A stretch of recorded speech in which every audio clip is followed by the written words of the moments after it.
قرآن کی اس بابرکت محفل میں شرکت کی سعادتیں حاصل کر رہے ہیں۔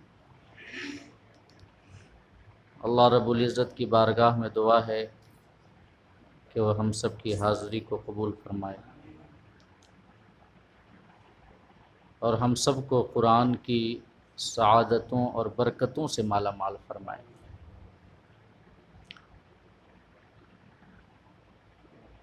سورہ بنی اسرائیل کے حوالے سے ہماری گفتگو جاری ہے،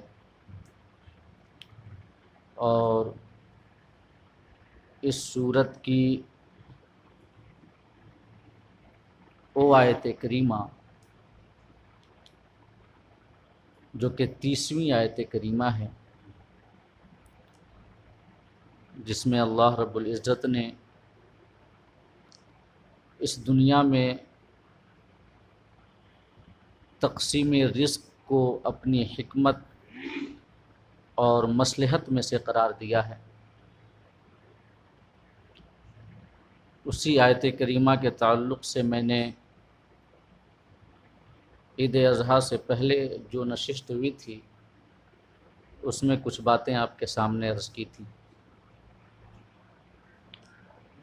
پہلے وہ آیت کریمہ سماعت کر لیں جس میں اللہ رب العزت تقسیم رزق کے حوالے سے ارشاد فرماتا ہے۔ سورہ بنی اسرائیل کی 30ویں آیت کریمہ، اللہ فرماتا ہے ان ربک یبسط الرزق لمن یشاء ویقدر انہ کان بعبادہ خبیرا بصیرا۔ اللہ فرماتا ہے کہ تیرا رب جس کے لیے چاہتا ہے رزق میں کشادگی پیدا کرتا ہے، اور جس کے لیے چاہتا ہے تنگی پیدا کرتا ہے، اور او یعنی اللہ پاک اپنے بندوں کو خوب جانتا اور دیکھتا ہے۔ اس آیت کریمہ میں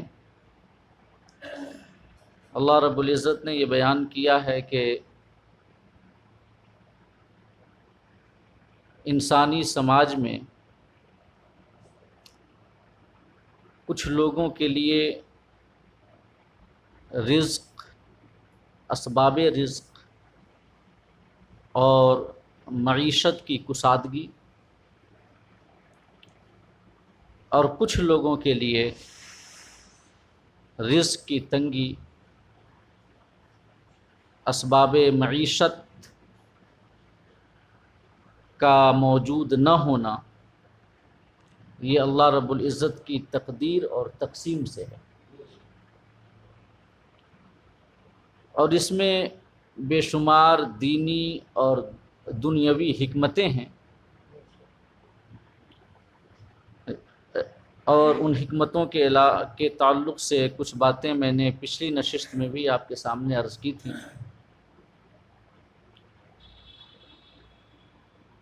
دینی حکمت تو یہ ہے کہ اللہ خوب جانتا ہے کہ آخرت کے اعتبار سے، اخروی کامیابی کے اعتبار سے کس کے لیے مالداری زیادہ بہتر ہے اور کس کے لیے محتاجی اور فقیری بہتر ہے،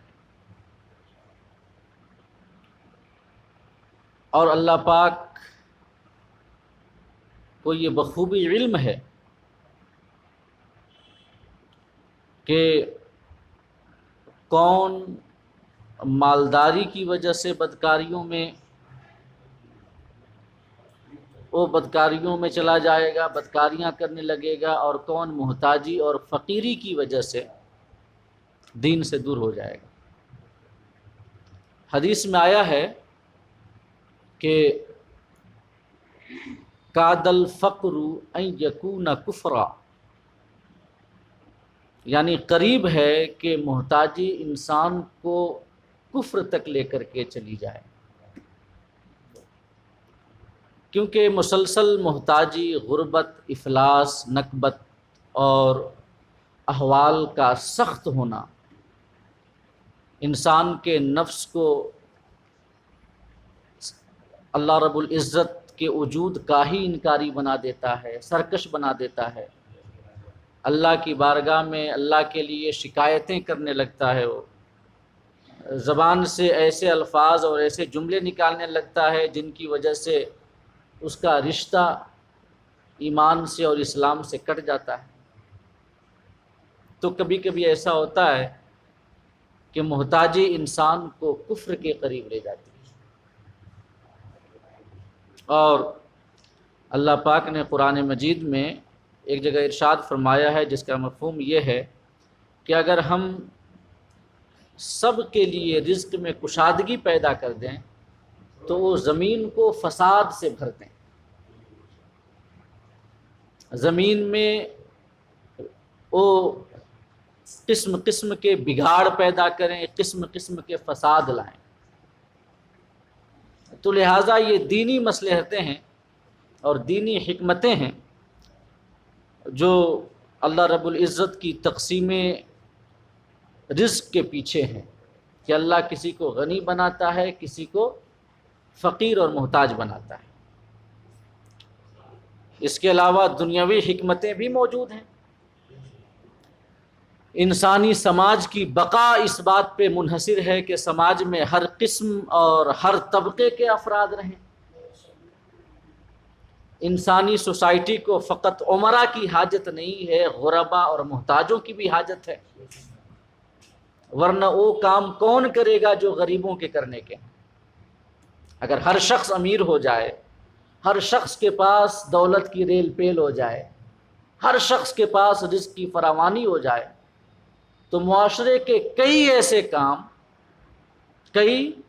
کام جن کے بنا انسانیت کے وجود کا تصور نہیں کیا جا سکتا، انسانی معاشرے اور سماج کا تصور نہیں کیا جا سکتا، وہ سارے کام ادھر میں پڑ جائیں گے اور کوئی کرنے والا نہیں ہوگا۔ لہٰذا اللہ رب العزت کی یہ حکمت ہے کہ اس نے انسانی سوسائٹی کو دو طبقات میں بانٹ رکھا ہے، غریب اور امیر، دونوں کی الگ الگ ذمہ داریاں ہیں۔ امیر کے اپنے کام ہیں، غریب کے اپنے کام ہیں۔ سب بادشاہ ہو جائیں تو بادشاہی کا کیا مطلب رہ جائے گا دنیا میں؟ سب راجا ہی بن جائے اور پرجا کوئی نہ رہے تو راجا کس پہ راج کرے؟ اور ذرا اس پہ بھی غور کریں نا، ایک دلیل جو قرآن مجید کی ہے، ایک خدا کے ہونے پر جو دلیل اللہ رب العزت نے قرآن مجید میں دی ہے کہ اگر آسمان اور زمین میں اللہ کے علاوہ کوئی اور بھی معبود ہو تو کائنات کا نظام درہم برہم ہو جائے گا۔ اللہ کے علاوہ کوئی اور ایسی ذات ہو جو واجب الوجود ہو، جس کا حکم واجب العمل اور واجب النفاذ ہو، اور جس کے حکم کو کوئی ٹال نہ سکے، اگر دو ایسی ذاتیں ہو جائیں تو پھر کائنات کا نظام تہوبالا ہو جائے گا۔ اسی پر قیاس کر کے سمجھ لیں کہ اگر انسانی سوسائٹی میں سب کے سب امیر بن جائیں، سب کے سب بادشاہ ہو جائیں، سب کے سب حاکم ہو جائیں، تو سب یہ چاہیں گے کہ ہماری چلے، ہم جو کہیں وہ ہو، ہم جو کہیں وہ ہو۔ تو جب سب یہ چاہیں گے کہ ہم جو چاہیں وہ ہو، اور ظاہر ہے سب کی چاہت کے مطابق نہیں ہو سکتا، تو ٹکراؤ پیدا ہوگا، اور جب ٹکراؤ پیدا ہوگا تو معاشرے کی تباہی اور ہلاکت مقدر بن جائے گی، ہے کہ نہیں؟ اور یہیں سے دانشوروں کی ایک بات ہمیں یاد آتی ہے کہ کسی بھی تنظیم، کسی بھی ادارے، کسی بھی اجتماعی چیز کو اسموتھلی ورک کرنے کے لیے اور اس کا نظام بہتر چلتا رہے، اس کے لیے ضروری ہے کہ اقتدار اعلیٰ ایک کے ہاتھ میں ہو، ورنہ جو مختلف الائنس سے گورنمنٹ بنتی ہے، جو الائنس سے حکومت بنتی ہے، کہ جس کرسی کے ایک پائے کسی پارٹی کے کاندھے پہ، دوسرا پایا کسی پارٹی کے کاندھے پر، اور سب کے سب اپنا اس میں سب کی طاقت موجود ہو، تو پھر اس ملک میں کوئی رفاہی کام بھی نہیں ہو پاتا اچھے طریقے سے۔ یہ ادھر کھینچ رہا ہے، وہ ادھر کھینچ رہا ہے، وہ ادھر کھینچ رہا ہے۔ تو یہ جو تقسیم ہے نا امیر اور غریب کی، محتاج، فقیر اور صاحب حیثیت اور صاحب مال کی، یہ اللہ رب العزت کی حکمت پہ مبنی ہے، اور اس کے پیچھے کئی ایسی بنیادی ضرورتیں ہیں جن کی انسانیت کو ضرورت ہے۔ یہ جو اشتراکیت کا نعرہ ہے، جو کمیونسٹوں کا نعرہ ہے کہ یہ طبقاتی کشمکش بالکل ختم ہو جائے، یہ امیر اور غریب کی تقسیم نہ رہے، کوئی سرمایہ دار نہ رہے، کوئی اجیر اور مزدور نہ رہے۔ کمیونزم کا جو بیسک رول ہے، بنیادی قاعدہ یہی تو ہے کہ طبقاتی کشمکش کا خاتمہ، اور اٹھی تو بڑے زور و شور کے ساتھ وہ تحریک، کمیونسٹوں کی تحریک اٹھی بڑے زور و شور کے ساتھ، لیکن اپنی موت آپ مر گئی۔ کیوں؟ کیونکہ یہ انسان کی فطرت کے خلاف ہے، انسانی سماج کی فطرت کے خلاف ہے۔ طبقاتی کشمکش کا خاتمہ نہیں ہو سکتا، یہ اللہ رب العزت کی تخلیق ہے اور اس کی رزق کی تقسیم ہے کہ جس میں انسانیت کے لیے بے شمار فوائد پنہاں ہیں اور مضمر ہیں اور پوشیدہ ہیں۔ یہ طبقات کو ختم کرنے کے بجائے،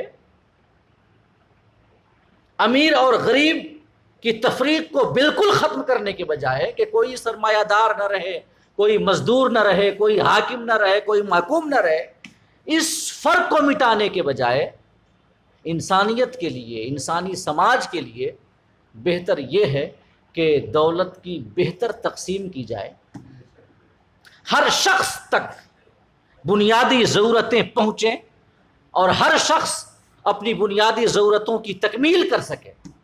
یہ اصل ہے۔ طبقات کا خاتمہ یہ ممکن نہیں ہے، اور انسانیت کے لیے بھی یہ فائدہ مند نہیں ہے، بلکہ بہتر یہ ہے کہ ان طبقات کو رکھتے ہوئے، اور یہ تو رہیں گے ہی کیونکہ اللہ رب العزت کی تقدیر ہے، یہ کوئی لاکھ کوشش کر لے کیا ہو جاتا ہے کہ نہیں ہے، یہ تو رہیں گے۔ تو ان طبقات کے رہتے ہوئے معاشرے کے غریب، دبے کچلے، محتاج اور فقیر لوگوں کی ضرورتوں کا خیال رکھا جائے، ان کی ضرورتوں کی تکمیل ہو، ان کے بنیادی حقوق جو ہیں وہ پورے کیے جائیں، اور ہر شخص کے اندر ایسا اعلیٰ انسانی کردار پیدا کیا جائے کہ وہ غریبوں کے دکھوں کو محسوس کرے، غریبوں کی تکلیفوں کو محسوس کرے، ان کی بھوک اور پیاس کو خود محسوس کرے اور ان کی مدد کرے۔ یہ بہتر صورت ہے انسانی معاشرے سے غریبوں کی جو تکلیفیں ہیں اور مصیبتیں ہیں ان کو دور کرنے کے لیے۔ طبقات کا خاتمہ یہ کوئی حل نہیں ہے۔ کمیونسٹ اپنی موت آپ مر گئے، کوئی ان کا الا ماشاء اللہ کہیں وجود یہ ان کا نظر نہیں آتا، الا ماشاء اللہ کہیں پہ کہیں ایک آدھ دو سیٹ کے بطور ہوں تو ایک الگ مسئلہ ہے۔ اور ایک بات میں بتاؤں کہ مذہب اسلام اسی بات پہ زور دیتا ہے۔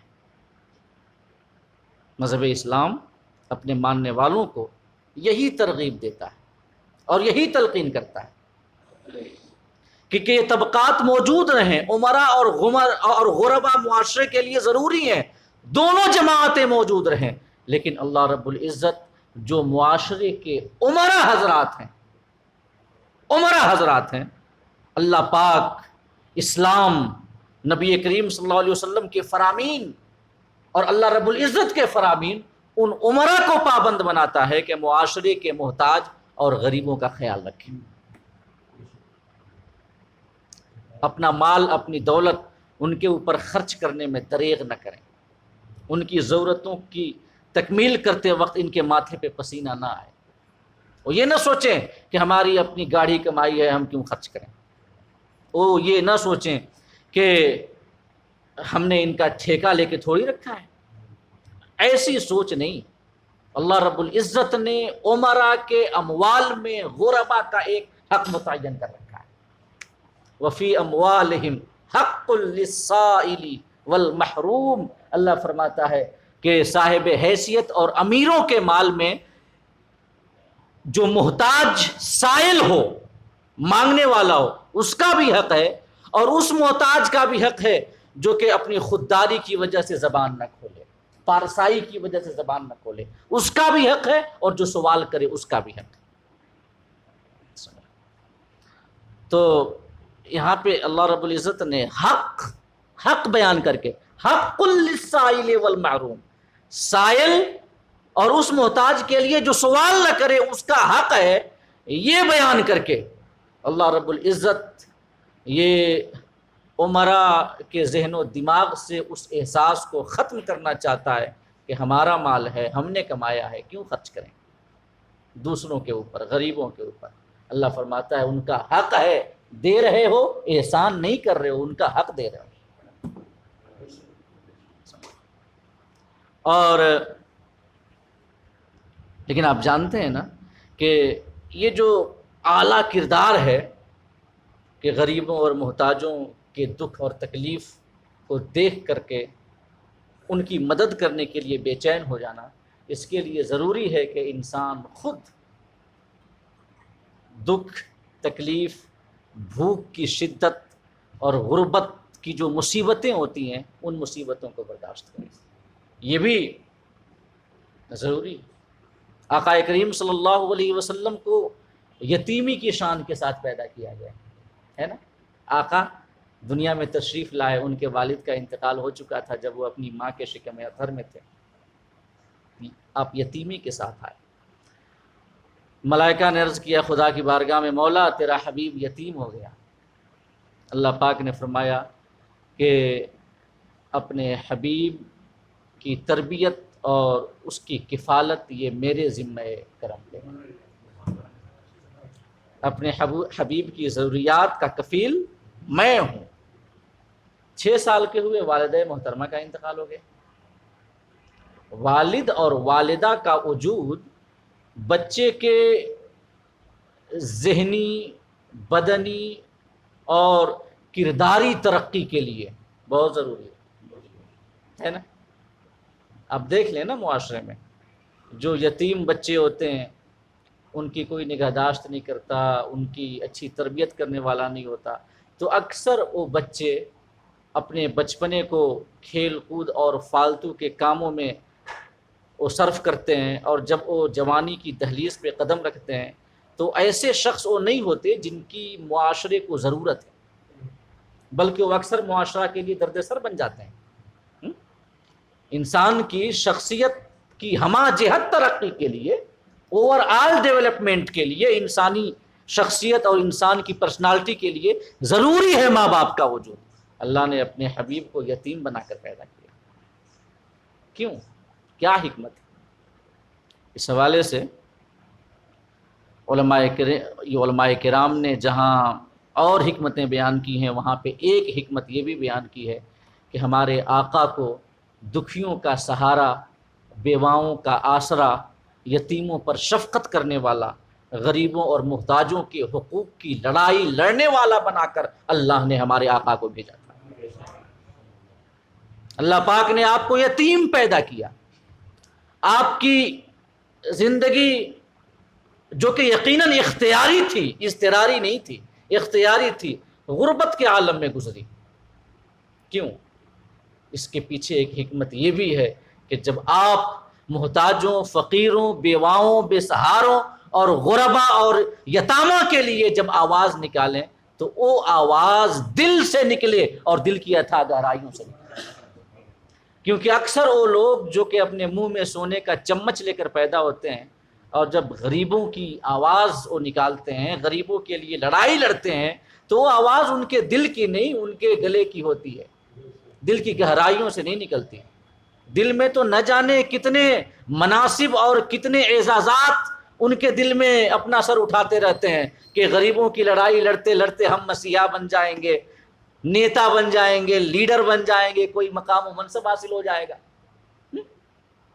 اکثر ایسا دیکھا جاتا ہے کہ غریبوں کی لڑائی لڑنے والے دن بدن امیر ہوتے جاتے ہیں اور غریب بیچارہ وہیں کا وہیں پڑا ہوگا۔ کیوں؟ کیونکہ جو لوگ کبھی غربت نہ دیکھے ہوں، کبھی بھوک کی شدت نہ برداشت کیے ہوں، کبھی کوئی وہ تکلیفیں اور وہ مصیبتیں انہیں نہ پہنچی ہوں جو معاشرہ کے مفلوق الحال محتاج اور فقراء کو پہنچتی ہیں، انہیں کیا پتا کہ کیا ہوتی ہے غریبی اور غریبی کی مصیبتیں، انہیں کیا پتا کہ رات بھوک کے عالم میں کاٹنا کتنا تکلیف دہ ہوتا ہے۔ بس آواز نکل رہی ہے کہ ہم لیڈر بن جائیں، کہیں سے یہ مال آ جائے، بس لہٰذا وہ امیر بنتے جاتے ہیں اور یہ غریب جہاں کا تہاں رہتا ہے۔ تو ضروری ہے یہ احساس کرنا۔ اللہ رب العزت نے روزہ کا حکم دیا اپنے بندوں کو۔ روزہ، اللہ کا ہر حکم کسی نہ کسی حکمت، کوئی نہ کوئی حکمت اس کے پیچھے ہوتی ہے۔ روزہ کے پیچھے جو مختلف حکمتیں ہیں ان میں سے ایک حکمت یہ بھی ہے کہ انسان جب خود بھوک کی شدت کو برداشت کرے گا تو اس کے دل میں احساس پیدا ہوگا ان لوگوں کے لیے، معاشرہ میں بسنے والے ان افراد کے لیے جو نان شبینہ کے محتاج ہیں، جن کے پاس کھانے کے لیے بہتر اور بھرپیٹ آسودگی کے ساتھ کھانے کے لیے اتنی مقدار میں کھانا نہیں ہے۔ جب وہ خود پیاس کی شدت کو محسوس کریں گے تو وہ ان لوگوں کی تکلیفوں کو محسوس کر سکیں گے کہ جن کے پاس پینے کا بہتر پانی موجود نہیں۔ یہ روزے کا حکم، اس کی یہ بھی ایک حکمت ہے۔ تو آپ اسلام کی تعلیمات کو اگر دیکھیں، ایک جگہ اللہ رب العزت قرآن مجید میں ارشاد فرماتا ہے، یہی جو اللہ نے رزق کی تقسیم کی ہے، کسی کو امیر بنایا کسی کو غریب بنایا، یہ جو دو طبقہ پایا جاتا ہے معاشرے کے اندر، اس کے حوالے سے اللہ پاک فرماتا ہے نحنو قسمنا بینہم معیشتہم فی الحیات الدنیا ورفعنا بعضہم فوق بعض درجات لیتخذ بعضہم بعضا سخریہ۔ اللہ فرماتا ہے کہ ہم نے تقسیم کی ہے معیشت کو دنیاوی زندگی میں۔ اللہ فرماتا ہے ہم نے تقسیم کی ہے معیشت اور اسباب معیشت جو ہیں، رزق اور رزق کے اسباب جو ہیں، یہ ہم نے تقسیم کی ہے۔ اور اس کے بعد فرماتا ہے وَرَفَعْنَا بَعْضَهُمْ فَوْقَ بَعْضٍ دَرَجَاتٍ، اور ہم نے مال و دولت کے اعتبار سے بعض لوگوں کو بعض پہ فوقیت دی ہے، کسی کو امیر بنایا ہے کسی کو غریب بنایا ہے۔ تو کیا اس لیے کہ لیتخذ بعضهم بعضا سخریہ، کہ جو عمرا ہیں وہ غربا کا مذاق اڑائے، وہ خود تکبر میں مبتلا ہو جائے، فخر میں مبتلا ہو جائے کہ ہمارے پاس تو دولت ہے، ہمارے پاس مال ہے، ہم ہی ہیں سماج میں رہنے کے لائق، ہماری ہی عزت ہے؟ کیا اس لیے لیتخذ بعضهم بعضا سخریہ؟ اللہ رب العزت کا یہ فرمان قابل غور ہے کہ اگر اللہ رب العزت نے کسی کو مال کی نعمت سے نوازا ہے تو ان کے دل میں تکبر اور گھمنڈ نہ آئے، اور غربا کو حقیر نہ سمجھے، محتاجوں اور فقیروں کو حقیر نہ سمجھے، ان کا مذاق نہ اڑائیں، ان کے دل میں تکبر پیدا نہ ہو، فخر کا احساس پیدا نہ ہو۔ اور جو لوگ ایسا کریں تو کیا اللہ رب العزت نے وعید سنائی ہے ایسے لوگوں کو؟ ذرا سنیں اللہ پاک کیا فرماتا ہے۔ وَكَمْ أَهْلَكْنَا مِنْ قَرْيَةٍ بَطِرَتْ مَعِيشَتَهَا، ہم نے کتنی ایسی بستیاں ہلاک کی جنہوں نے اپنی معیشت کی کشادگی پہ فخر و غرور کیا، سر تکبر بلند کیا۔ ہم نے نوازا تو بجائے اس کے کہ ان کے بدن کا رواں رواں سراپا شکر بن جاتا ہماری بارگاہ میں، اور ہمارا شکر ادا کرتے کہ مولا تو نے ہمیں مال سے نوازا، یہ تیرا شکر ہے، یہ تیرا احسان ہے، ہم تیرا شکریہ ادا کرتے ہیں، ہمارے بدن کا ہر ہر حصہ سراپا تشکر و امتنان ہے۔ یہ ہوتا، اس کے بجائے وہ لوگ تکبر کرنے لگے، سر غرور بلند کرنے لگے، معاشرے میں اپنے آپ ہی کو یہ انسانیت کے اعزاز کے لائق سمجھنے لگے، باقی سب کو یوں ہی۔ تو اللہ فرماتا ہے وَكَمْ أَهْلَكْنَا مِنْ قَرْيَةٍ بَطِرَتْ مَعِيشَتَهَا، کہ ہم نے کتنی ہی ایسی بستیاں ہلاک کی جنہوں نے اپنے مال پر، معیشت کی فراوانی پر، اسباب رزق کی کشادگی پر، مال و دولت پہ غرور کیا۔ فَتِلْكَ مَسَاكِنُهُمْ لَمْ تُسْكَنْ مِنْ بَعْدِهِمْ إِلَّا قَلِيلًا۔ اللہ ان کے کھنڈرات کی جانب اشارہ کرتے ہوئے کہتا ہے، قوم عاد کے کھنڈرات، قوم سمود کے کھنڈرات، فرعون کے کھنڈرات، جو کہ ماہرین آثار قدیمہ یہ ہمیشہ کھود کھود کے نکالتے ہیں اور لوگوں کے سامنے پیش کرتے ہیں نا آج بھی۔ تو اللہ فرماتا ہے فَتِلْكَ مَسَاكِنُهُمْ، یہ ان کے مکانوں کے کھنڈرات ہیں، دیکھ لو۔ لَمْ تُسْكَنْ مِنْ بَعْدِهِمْ إِلَّا قَلِيلًا، اور جب ہم نے غرور کرنے والی قوموں کو، مال و دولت پہ گھمنڈ کرنے والی قوموں کو جب برباد کیا تو ان کے کھنڈرات ہیں یہ، اور ان کھنڈرات میں سے سوائے تھوڑے کے کوئی اور دوبارہ آباد نہیں ہوا۔ جن بستیوں کو ہم نے ہلاک کیا ان میں سے انتہائی کم بستیاں دوبارہ آباد ہوئی ہیں، جو ہمارے عذاب کا شکار ہوئی بستیاں۔ اللہ فرماتا ہے کہ جن بستیوں پر ہم نے اپنا عذاب اتارا ان بستیوں میں سے کچھ تھوڑے ہی ایسی بستیاں تھیں جو کہ دوبارہ آباد ہوئیں، ورنہ اکثر ویسے ہی تباہ حالی اور مفلوق الحالی کے ساتھ موجود ہیں، اور دیکھنے والوں کے لیے سامان عبرت ہیں کہ دیکھو معیشت اور اسباب معیشت پہ غرور کرنے والوں کا انجام کیا ہوتا ہے۔ اور اس کے بعد اللہ فرماتا ہے وَكُنَّا نَحْنُ الْوَارِثِينَ، اور مالک تو ہم ہی ہیں۔ آئے آئے، ہم دیں گے، غرور کرو گے تمہارے مال کو تباہ و برباد کر دیں گے، مالک تو ہم ہی ہیں، پھر کسی اور کو دے دیں گے، پھر کسی اور کو دے دیں گے۔ یہ اللہ رب العزت کا فرمان ہے کہ یہ جو معیشت کی تقسیم ہے نا، امیر اور غریب کی تفریق، اس کی وجہ سے کسی کے اندر تکبر و گھمنڈ نہ آئے، بلکہ اللہ رب العزت کی بارگاہ میں شکریہ ادا کرے کہ مولا تو نے ہمیں مال دیا، تیرا شکر ہے، اور اس کے ساتھ ساتھ اللہ نے جو ذمہ داری عائد کی ہے معاشرے کے مفلوق الحال اور غربا کی، ان ذمہ داریوں کو نبھانے کی کوشش کرے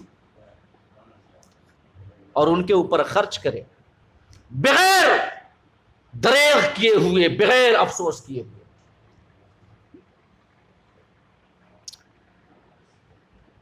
مسلمان ہم ہیں، ہمارے لیے سب سے بہترین اثاثہ کیا ہے؟ نیکی ہے نا، نیکیاں، اعمال صالحہ ہماری سب سے بڑی دولت ہے۔ یہی وہ نیکیاں ہیں جن کی وجہ سے کل قیامت کے روز ہم کامیابی اور کامرانی سے ہمکنار ہوں گے۔ یہی وہ نیکیاں ہیں جن کی وجہ سے ہمیں اللہ کا فضل حاصل ہوگا کل قیامت کے دن، اور اللہ پاک ہمیں جہنم کے عذاب سے نجات عطا فرمائے گا اور جنت کی ابدی بہاروں میں ہمیں داخل کرے گا۔ نیکی ہماری سب سے بڑی دولت ہے، نیکی ہمارا سب سے بڑا اثاثہ ہے۔ اب ذرا قرآن میں دیکھیں کہ اللہ رب العزت نے جو نیکی کا تصور دیا ہے وہ کیا ہے؟ کیا ہے نیکی؟ چوتھے پارے کی پہلی آیت کریمہ پہ غور کریں۔ اللہ فرماتا ہے لن تنالوا البر حتی تنفقوا مما تحبون، تم اس وقت تک ہرگز نیکی حاصل نہیں کر سکتے جب تک اپنا محبوب مال ہماری راہ میں خرچ نہ کرو۔ اللہ فرماتا ہے، اللہ فرماتا ہے جب تک تم اپنا محبوب مال، وہ مال جس سے تم بڑی محبت کرتے ہو، اور ہر کوئی محبت کرتا ہے مال سے، تو محبوب مال جب تک خرچ نہ کرو، اللہ فرماتا ہے تب تک تم نیکی حاصل نہیں کر سکتے۔ یعنی نیکی جو ہماری ایمانی اور اسلامی اور روحانی زندگی کا سب سے عظیم احساسہ ہے اور سب سے عظیم دولت ہے، اس نیکی کے تصور کو اللہ رب العزت نے مشروط کر دیا ہے انفاق فی سبیل اللہ سے، مشروط کر دیا ہے انفاق فی سبیل اللہ سے، اللہ کی راہ میں خرچ کرنا۔ جب تک یہ عمل ہم نہ کریں گے تب تک قرآن کے مطابق ہم نیکی کو نہیں پا سکتے، اللہ کے فرمان کے مطابق ہم نیکی کو نہیں پا سکتے۔ نیکی حاصل کرنے کے لیے شرط ہے کہ محبوب مال خرچ کریں۔ معاشرے کے غربا، مفلوک الحال، محتاج اور فقیروں کی ضرورتوں کے لیے کھڑا ہونا، ان کی ذمہ داریاں نبھانا، ان کے لیے کوششیں کرنا، اس سے بہتر ترغیب کا انداز اور کیا ہو سکتا ہے جو اللہ پاک نے انداز اپنایا اور جس طریقے سے بیان کیا کہ اٹھو اور غربا کی مدد کرو، معاشرے کے لوگوں کی خبر گیری کرو، دیکھو کون بھوکا ہے، کون زندگی کی بنیادی ضرورتوں سے محروم ہے، کس کے بنیادی حقوق نہیں ادا ہو رہے ہیں، دیکھو اور کوشش کرو، ورنہ لن تنالوا البر، تم نیکی ہرگز نہیں پا سکو گے۔ اللہ فرماتا ہے نیکی کا تصور ہی مشروط ہے اس چیز سے کہ مال اللہ کی بارگاہ، اللہ کی راہ میں خرچ کیا جائے، اور بہترین مال وہ مال جو محبوب ہو، یہ نہیں کہ کوئی بھی مال جو ہمارے کام کا نہ ہو، جو ہمارے کام کا نہ ہو، جس کی ضرورت ختم ہو گئی، کپڑے پھٹ گئے ہم نہیں پہن سکتے، کھانا خراب ہونے والا ہے، توشہ کیا، بریانی بنائی، اپنے جو ہمارے برابر تھے معاشرے میں ان کو بلایا کھلایا، اس کے بعد جب بریانی بچ گئی تو لے جاؤ، دیکھو مصطفیٰ کمپلیکس کے پاس کچھ مزدور سوئے رہتے ہیں، انہیں دے آؤ۔ شادی ہے گھر میں، کھانا بچ گیا، دیکھو کسی مدرسے کے بچے ہوں وہاں دے آؤ۔ یہ کیا؟ اور یہ خرچ کر کے ہم سوچیں گے کہ نیکی پالیں گے؟ یہ کھلانا نہیں ہے، بلکہ یہ دل میں اکرام اور عزت ہی نہیں ہے۔ اللہ رب العزت ایک جگہ قرآن مجید میں ارشاد فرماتا ہے کلا بل لا تکرمون الیتیم، ہرگز نہیں، یہ کھلانا پلانا یہ تو دور کی بات ہے، پہلے ان کی عزت کرو، پہلے ان کی عزت کرو۔ یہ مال ختم ہونے والا ہے، کھانا یہ پھینکا جانے والا ہے، تو غریبوں کی یاد آ گئی، یہ مدارس کے بچوں کی یاد آ گئی؟ نہیں، کوئی نیکی نہیں لکھی جائے گی۔ انما الاعمال بالنیات، عمل کا دار و مدار نیت پر ہے۔ کھلانا تھا تو پہلے ہی بچوں کو دعوت دے دیتے، اتنا ہی خیال ہے تو جاؤ نیا جیکٹ لے کر کے دے دو، سردی آنے والی ہے غریبوں کو۔ یہ کیا ہوا کہ 4 سال پہن لیا، اب بھی پہننا نہیں، ہمارے لائق نہیں بچا تو دے دو کسی غریب کو، اور اپنے لیے جاؤ اور مال سے 5,000 کا خرید کر لے آؤ۔ انما الاعمال بالنیات، عمل کا دار و مدار نیت پر ہے، جیسی نیت ویسی برکت۔ نیت المؤمن خیر من عملہ، آقا فرماتے ہیں کہ مومن کی نیت اس کے عمل سے بہتر ہے۔ تو اللہ رب العزت نے فرمایا مما تحبون، اپنا محبوب مال خرچ کرو اللہ رب العزت کی راہ میں، غریبوں کو وہ مال دو جسے تم پسند کرتے ہو۔ اور اس کے بعد اللہ فرماتا ہے وما تنفقوا من شیء فإن اللہ بہ علیم، اور یاد رکھنا اللہ کی راہ میں خرچ کرنا، جو دولت تم خدا کی راہ میں خرچ کرتے ہو، یہ ایک ایسے بینک میں ڈپوزٹ ہوتا ہے جس کے لیے دیوالیہ ہونے کا سوال ہی نہیں پیدا ہوتا۔ دنیاوی بینک دیوالیہ ہو جاتے ہیں، RBI کا آرڈر آ جائے گا کہ پنجاب نیشنل بینک سے پیسہ نہیں نکال سکتے۔ آیا ہے کہ نہیں آیا ہے؟ کئی سارے بینکوں کا یہ ہوتا رہتا ہے کہ دیوالیہ ہو سکتے ہیں، لیکن اللہ پاک فرماتا ہے کہ جو تم ہماری راہ میں خرچ کرو گے وما تنفقوا من شیء فإن اللہ بہ علیم، تم جو بھی خرچ کرو گے اللہ اسے جاننے والا ہے، اللہ جان رہا ہے کہ تم کتنا مال خرچ کر رہے ہو، لہذا تمہارا مال رائے گا نہیں جائے گا، اللہ پاک اس کا اجر تمہیں ضرور عطا کرے گا۔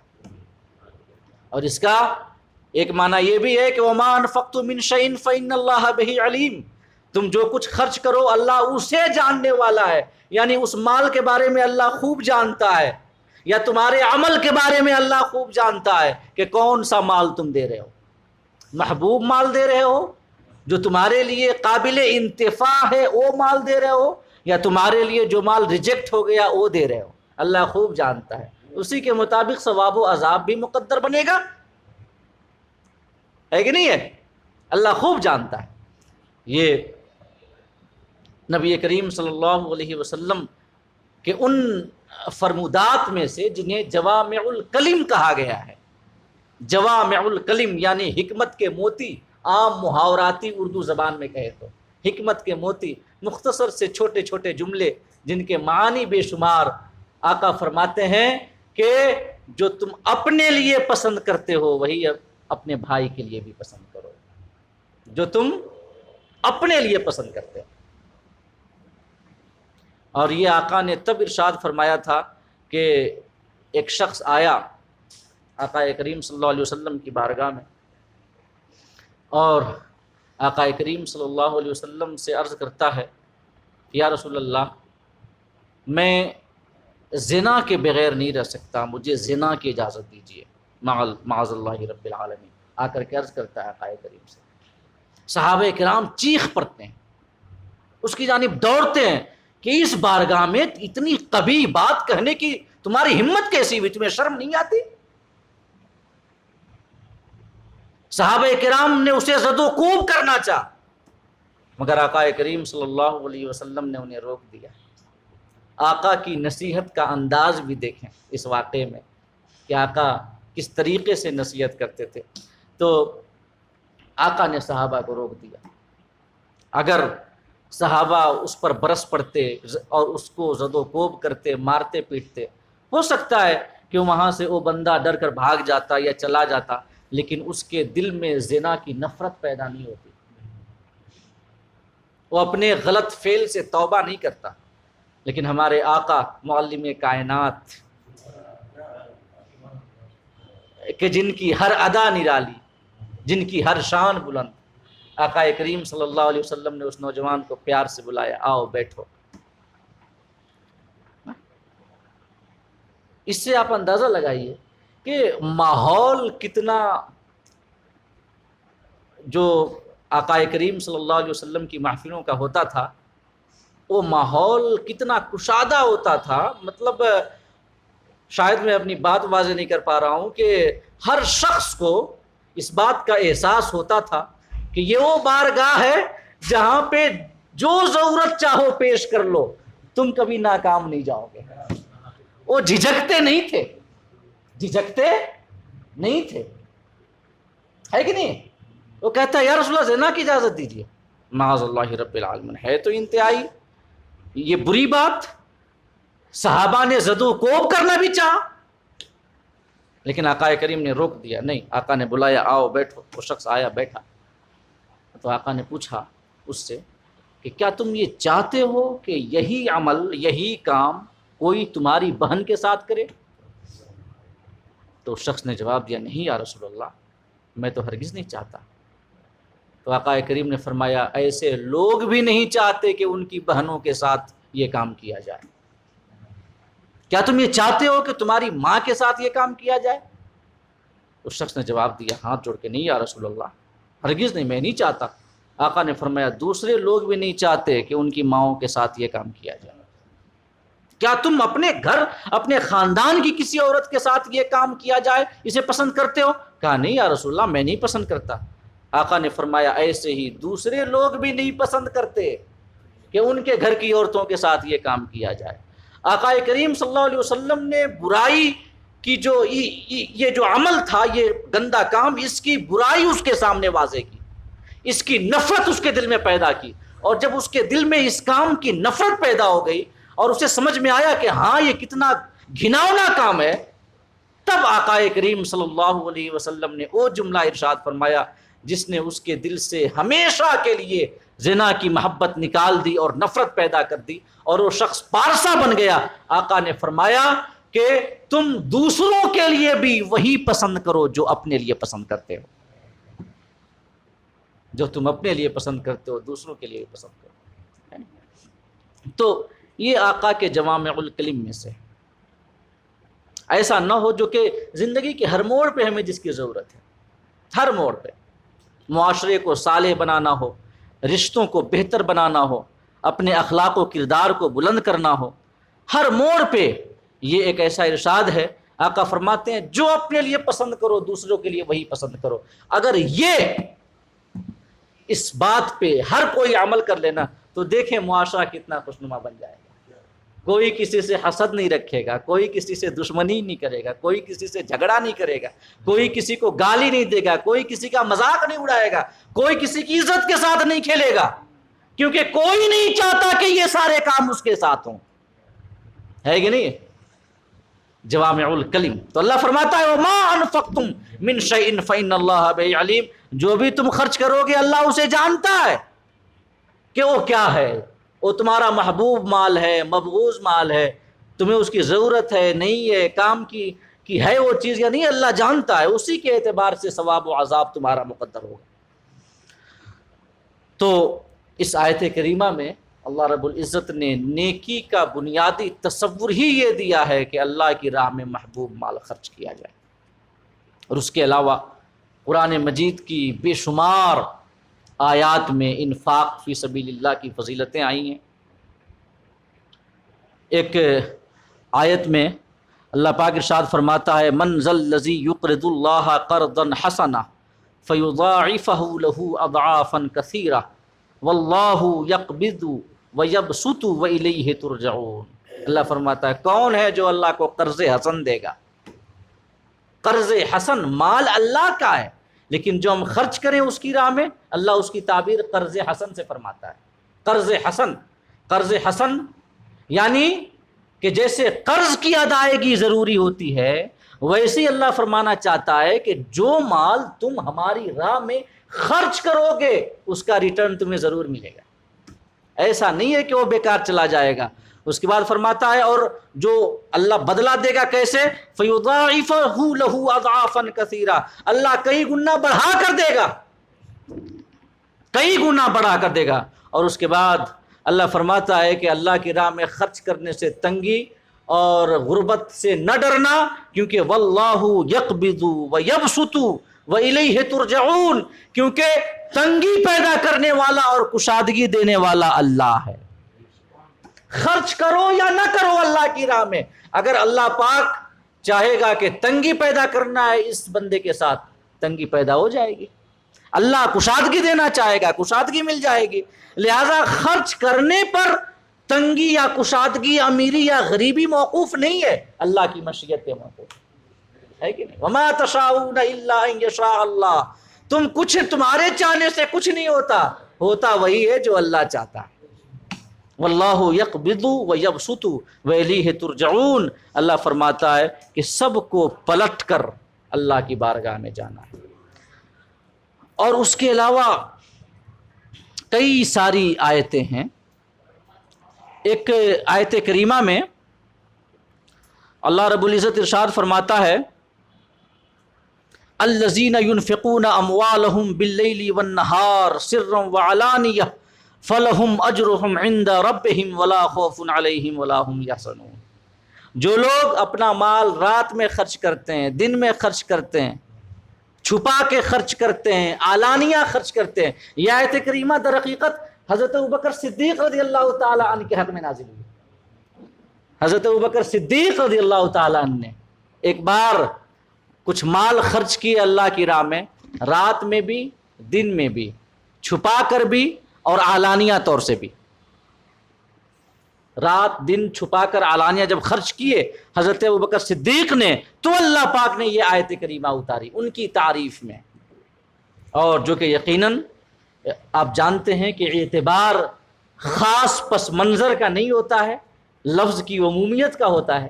لہٰذا اس میں جو فضیلت بیان کی گئی ہے انفاق فی سبیل اللہ کی، اور جس اجر کا وعدہ کیا گیا ہے، یہ اجر صرف حضرت ابوبکر صدیق رضی اللہ تعالی عنہ کے ساتھ خاص نہیں، بلکہ ہر اس شخص کے ساتھ خاص ہے جو یہ عمل کرے اور اللہ کی راہ میں خرچ کرے۔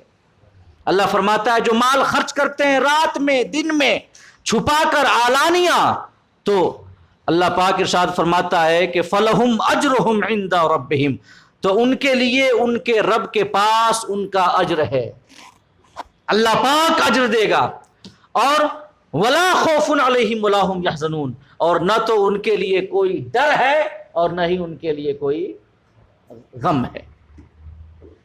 اور یہ عام فرمایا اللہ پاک نے، نہ تو ڈر نہ تو غم۔ کیا مطلب؟ جو اللہ کی راہ میں خرچ کرتے ہیں انہیں غربت کا بھی ڈر نہیں ہے، انہیں تنگی کا بھی ڈر نہیں ہے، یہ ان کے لیے رزق کے اسباب تنگ ہو جائیں اس کا بھی ڈر نہیں ہے، اس کے علاوہ آخرت میں عذاب کا بھی ڈر نہیں ہے، یعنی دنیا اور آخرت دونوں جہان میں وہ ہر قسم کے خوف سے بے نیاز اور ہر قسم کے غم سے بے نیاز ہیں۔ کون لوگ؟ جو کہ رات دن علانیہ چھپا کر اللہ کی راہ میں خرچ کرتے ہیں۔ تو انفاق کے حوالے سے کئی ساری آیات ہیں، لیکن ایک انفاق کی ایک صورت جو میں آپ کے سامنے بیان کرنا چاہتا ہوں، جو کہ بڑی اہم صورت ہے۔ یہ ویسے تو انفاق کی کئی ساری صورتیں ہیں، کسی مریض کے لیے بیماری کا علاج جو ہو اس کا خرچہ دے دینا، کسی کی کوئی اور ضرورت پوری کر دینا، تو اللہ کی راہ میں خرچ کرنے کی بہت ساری صورتیں ہیں، لیکن اللہ کی راہ میں خرچ کرنے کی ایک صورت ایسی ہے جس کی بڑی فضیلت آئی ہے قرآن کی 10 آیات میں، 20 احادیث میں۔ اور وہ فضیلت کون سی ہے پتہ ہے؟ وہ جو صورت ہے انفاق کی جس کی اتنی فضیلتیں آئی ہیں، وہ ہے کھانا کھلانا۔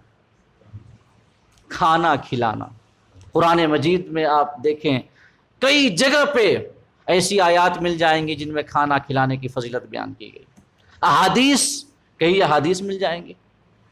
اور یہ حقیقت ہے کہ اگر کسی بھوکے کو کھانا کھلا دیا جائے تو اس وقت اس کے دل میں کھلانے والے کے لیے جو محبت پیدا ہوگی اور اس کے دل سے جو کھلانے والے کے لیے دعا نکلے گی، وہ دعا انتہائی زود اثر، کارگر اور اللہ رب العزت کی بارگاہ میں مقبول دعا ہے۔ آپ سورہ ماعون دیکھیں، 30ویں پارے کی صورت ہے، اَرَأَيْتَ الَّذِي يُكَذِّبُ بِالدِّينِ فَذَلِكَ الَّذِي يَدُعُّ الْيَتِيمَ وَلَا يَحُضُّ عَلَىٰ طَعَامِ الْمِسْكِينِ۔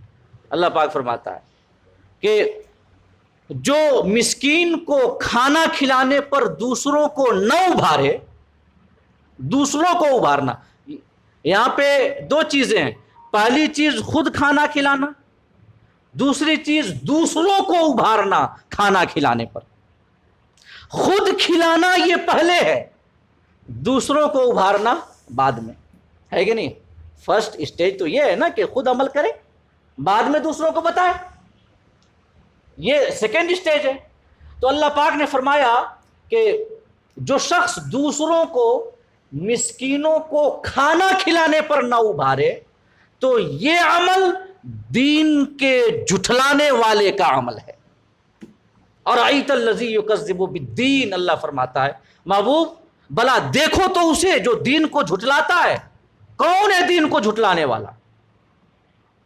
دین کو جھٹلانے والے کے اعمال کیسے ہیں، اس کے کرتوت کیا ہیں؟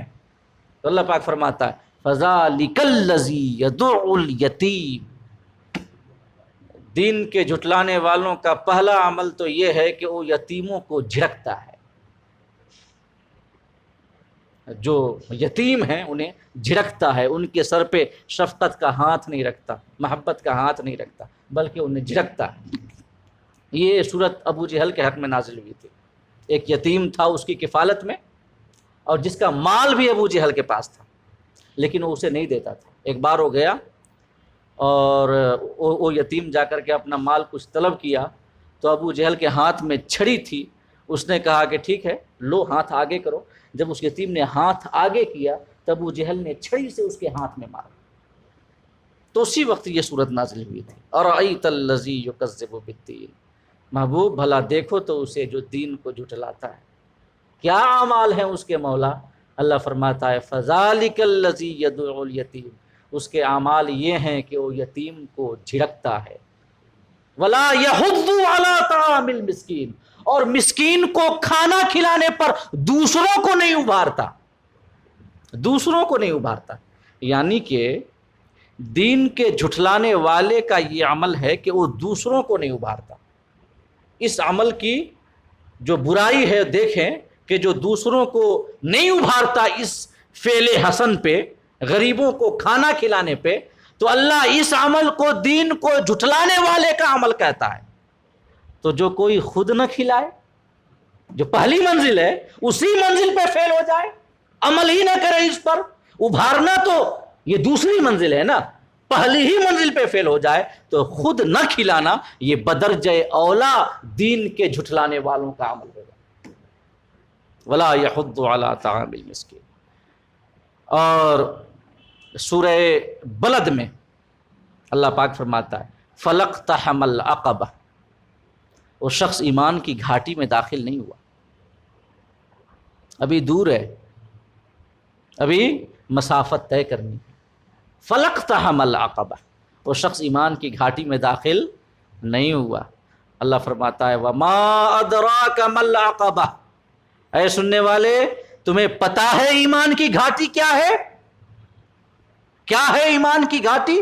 اللہ فرماتا ہے فَكُّ رَقَبَةٍ، کسی کی گردن چھڑا دینا، کسی کی گردن چھڑا دینا۔ اس کی تفسیر عام طور سے غلام آزاد کرنا اس سے کی جاتی ہے، غلام آزاد کرنا، لیکن آج تو غلام پائے نہیں جاتے ہیں، غلامی کا خاتمہ ہو چکا ہے، اور غلامی کے خاتمے میں اسلام کا سب سے اہم رول ہے۔ یہ تو 19ویں صدی 1800 کچھ عیسوی میں جا کر کے اینٹی سلیوری بل پاس ہوا ہے، اقوام جو کہ اس وقت کی قومیں تھیں، جو ملک تھے، ان لوگوں نے سب مل کر ایک ٹریٹی پاس کی کہ اب کوئی غلام نہیں ہوگا۔ یہ ابھی 1800 کچھ عیسوی کی بات ہے، لیکن اسلام آج سے 1400 سال پہلے ہی غلامی کے خاتمے کا آغاز کر چکا تھا۔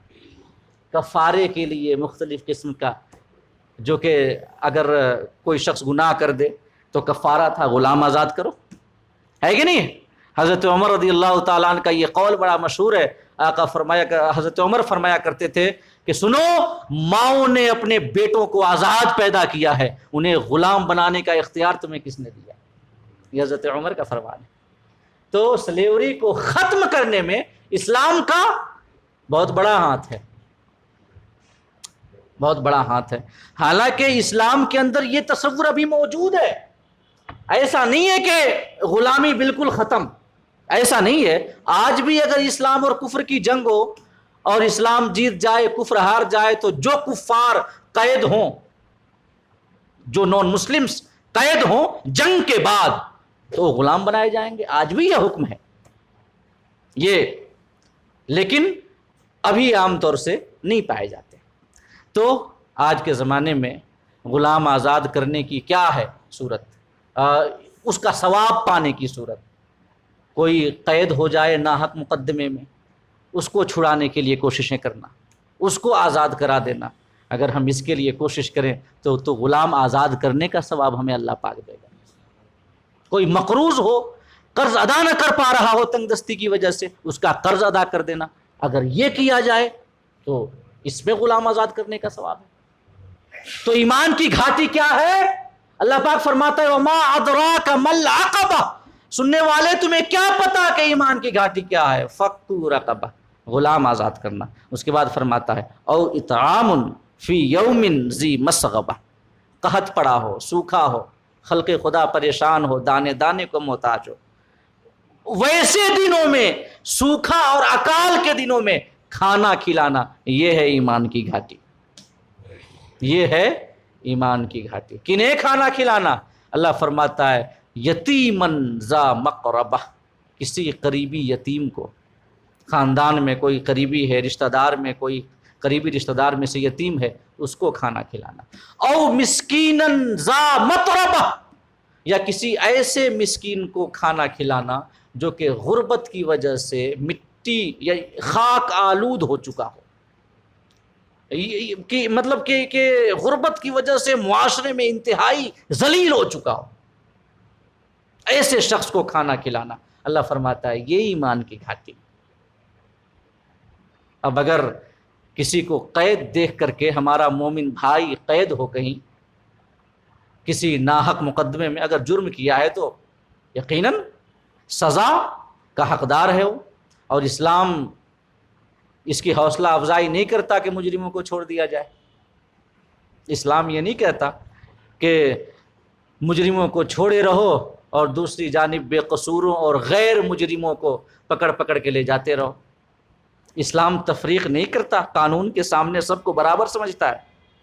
قانون کے سامنے سب کو، وہ غسان کا بادشاہ تھا نا غالباً، ایک عیسائی تھا غسان کا بادشاہ جس نے اسلام قبول کیا تھا۔ حضرت عمر کے دور میں آیا، خانہ کعبہ کا طواف کر رہا تھا، تو ایک عام سے مسلمان کے پاؤں کی انگلی اس بادشاہ کے پاؤں کے نیچے آ گئی۔ سنیے گا، اس کے پاؤں کے نیچے آ گئی اور اس کا انگوٹھا کٹ گیا۔ پہلے کے زمانے میں لوگ انتہائی سخت بوٹ پہنتے ہی تھے، سخت جوتے، اس کی انگلی کٹ گئی، اور جب انگلی کٹ گئی تو وہ شخص حضرت عمر کی بارگاہ میں فریاد لے کر پہنچتا ہے۔ حضرت عمر کا دربار اور ان کی شان و شوکت اور ان کا حکم، کیا مطلب آج دنیا کہتی ہے سکندر کو سکندر اعظم، کیا کہتی ہے؟ سکندر اعظم۔ حالانکہ اگر دیکھا جائے تو صحیح معنوں میں یقیناً اعظم کہلانے کا کوئی حقدار ہے تو حضرت عمر رضی اللہ تعالیٰ عنہ کی ذات گرامی ہے، کہ جن کی خلافت اور جن کی حکومت کا کوئی جواب نہیں ہے، جنہوں نے ان صرف 10 سال کی مدت میں، صرف 10 سال کی مدت میں 22 لاکھ ورگ میل رقبہ کو اپنی حکومت میں شامل کر لیا۔ جو چھیتر فل، جو ایریا آپ نے صرف 10 سال میں اپنی حکومت کے زیر نگی کیا، وہ 22 لاکھ ورگ میل ہے۔ اور یہ جو سکندر گزرا ہے، جس کو الیگزینڈر کہا جاتا ہے انگلش میں، الیگزینڈر دا گریٹ، 10 سال اس نے حکومت کی لگ بھگ، اور 10 سال میں اس نے 17 لاکھ مربع میل اپنی حکومت کے زیر نگیں کیا۔ کتنا؟ 17 لاکھ مربع میل۔ اور اس کے علاوہ جو اس نے فوج کشی کی، کئی جرنیل اس کے مخالف ہوئے، کئی بغاوتیں ہوئیں، یہاں تک کہ جب وہ ہندوستان تک پہنچا پورس سے لڑنے کے لیے تو اس کی فوجوں نے وہاں سے آگے بڑھنے سے منع کر دیا۔ یہ ہے الیگزینڈر اور یہ ہے دا گریٹ۔ صرف 17 لاکھ مربع میل، کئی جرنیل بغاوت کرتے ہیں، اس کی حکم عدولی ہوتی ہے حضرت عمر فاروق اعظم رضی اللہ تعالیٰ عنہ۔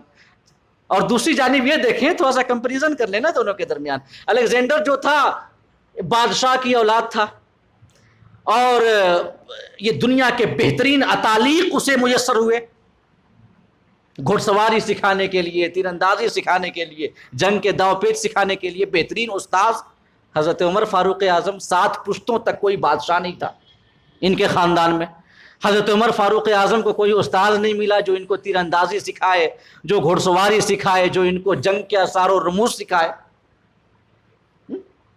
خطاب کا بیٹا، وہ فرماتے ہیں کہ یہ نبی کی جوتیوں کا صدقہ ہے کہ اونٹ چرانے والا خطاب کا بیٹا آج عرب کا حاکم بنا بیٹھا ہے، ورنہ عمر کچھ نہیں ہے۔ تو وہ عمر 10 سال کے اندر 22 لاکھ مربع میل آپ نے اپنی حکومت کے زیر نگیں کیے، اور اس کے ساتھ ساتھ ذرا غور کریں کہ حکم ایسا تھا کہ کسی شخص کو ذرہ برابر سرتابی کی جرت نہیں ہوتی تھی۔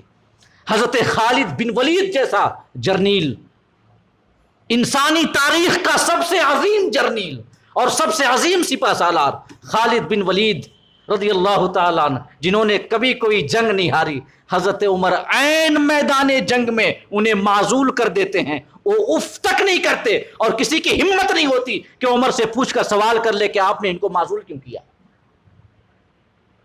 سعد بن ابی وقاص کوفہ کے گورنر ہیں، انہیں معزول کر دیا۔ اور ایک گورنر نے محل بنایا، اپنا گیٹ بہت بڑا بنایا، سنیے گا، گیٹ بہت بڑا بنایا، جیسے عام طور سے آج ہوتا ہے نا، گھر بنا رہے ہیں اور گیٹ باہر میں اور گھر کی تعمیر تھوڑی سی یہ پیچھے سے، اور گیٹ اتنا بڑا، کوئی سائل آ جائے، کوئی بھکاری آ جائے تو آواز تک نہیں جاتی اندر۔ تو ایک گورنر تھا جس نے اپنے گھر کا گیٹ بہت بڑا بنایا، محل بنایا۔ حضرت عمر فاروق اعظم رضی اللہ تعالیٰ عنہ نے فرمایا کہ کوئی محتاج، فقیر، سائل یا فریاد رست تمہارے کانوں تک اپنی آواز کیسے پہنچائے گا؟ تم نے گیٹ اتنا بڑا بنا دیا ہے۔ آپ نے حکم دیا کہ اس کے گیٹ کو آگ لگا دو، آگ لگا دیا گیٹ، اس گورنر کی زبان سے آواز تک نہیں نکلی۔ مصر کا ایک گورنر تھا، غالباً مصر کا ایک گورنر تھا، آپ نے اسے معزول کر کے اونٹ چرانے پہ لگا دیا۔ حضرت عمر فاروق اعظم رضی اللہ تعالیٰ عنہ، کسی کی ہمت نہیں ہوئی کہ سرتابی کر سکے، کیونکہ جانتے تھے کہ عمر سراسر سرتاپا عدل ہے، اس کا کوئی بھی حکم عدل کے خلاف نہیں ہوتا۔ جس روز حضرت عمر فاروق اعظم رضی اللہ تعالیٰ عنہ کا انتقال ہوا تو مدینہ کے سے دور دیہات سے ایک شخص دوڑتا ہوا آیا مدینہ اور کہتا ہے کہ لگتا ہے کہ عمر انتقال کر گئے۔ تو لوگوں نے کہا کہ تمہیں کیسے پتا؟ یہ خبر تو ابھی باہر نہیں گئی، تمہیں کیسے پتا؟ تو وہ کہتا ہے کہ جب تک عمر تھے تب تک کسی بھیڑیے یا کسی جانور کو ہمت نہیں ہوتی تھی کہ ہماری بکریوں یا ہماری بھیڑوں کو لے جائے، لیکن آج ایک بھیڑیا ہماری بکری کے بچے کو اٹھا کر لے گیا ہے، میں سمجھ گیا کہ عمر کا انتقال ہو چکا ہے۔ یہ تو کون ہے دا گریٹ کہلانے کے لائق؟ ہے کہ نہیں؟ بات دراصل یہ ہے کہ ہم نے اپنے اسلاف کو اس طریقے سے پیش نہیں کیا لوگوں کے سامنے، اور وہ پیش کرنے میں بڑے آگے ہیں۔ الیگزینڈر دی گریٹ یقیناً یقیناً بہت بڑا بادشاہ تھا، اس میں کوئی شک نہیں، لیکن انسانی تاریخ میں اگر دی گریٹ کہا جانے کا حقدار کوئی فرما روا حقیقت میں ہے تو وہ مدینہ کی گلی کوچوں میں ننگی پیٹھ کے ساتھ گھومنے والا، ہاتھ میں درہ لے کر وہ شخص کہ جس کی ہیبت سے قیصر و کسریٰ بھی تھر تھر کانپا کرتے تھے، حضرت عمر فاروق اعظم رضی اللہ تعالیٰ، اتنی عظیم شان شاعر، اس کے باوجود خوف خدا کا یہ عالم کہ رات کو اٹھ کر روتے اور کہتے کہ فرات کے کنارے اگر کوئی کتا بھی بھوک کی وجہ سے مر گیا تو اللہ رب العزت کل ہم سے سوال کرے گا، اور کیا جواب دوں گا میں؟ تو وہ حضرت عمر فاروق اعظم کا قول ہے کہ انسانوں کو ماؤں نے آزاد پیدا کیا ہے، تم کون ہوتے ہو غلام کرنے والے؟ تو اللہ پاک نے فرمایا کہ ایمان کی گھاٹی یہ ہے، کھانا کھلانا، فک رقبہ، غلام آزاد کرنا۔ تو اگر کوئی شخص کسی کو قید دیکھے، اس کا دل نہ پسیجے، اس کے دل میں مصیبتیں نہ آئیں، تکلیفیں نہ آئیں، اس کا دل غمگین نہ ہو جائے، کسی غریب کو بھوک کی شدت سے نڈھال دیکھ کر کے اس کا دل خود نہ رونے لگے، تو سمجھ جائے کہ ابھی تک وہ ایمان کی گھاٹی تک نہیں پہنچا، ابھی بڑی مسافت طے کرنی ہے۔ کیونکہ جو ایمان والا ہوگا اللہ سے محبت کرنے والا ہوگا، اور جو اللہ سے محبت کرنے والا ہوگا اللہ کی مخلوق سے محبت کرنے والا ہوگا۔ اور انشاءاللہ باقی کی باتیں اسی حوالے سے بڑی ابھی اور باتیں ہیں، میں انشاءاللہ اگلی نشست آپ کے سامنے بالتفصیل پیش کروں گا۔ اللہ رب العزت ہم سب کو کہنے اور سننے سے زیادہ عمل کرنے کی توفیق عطا فرمائے، آمین۔ وآخر دعوانا ان الحمد للہ رب العالمین۔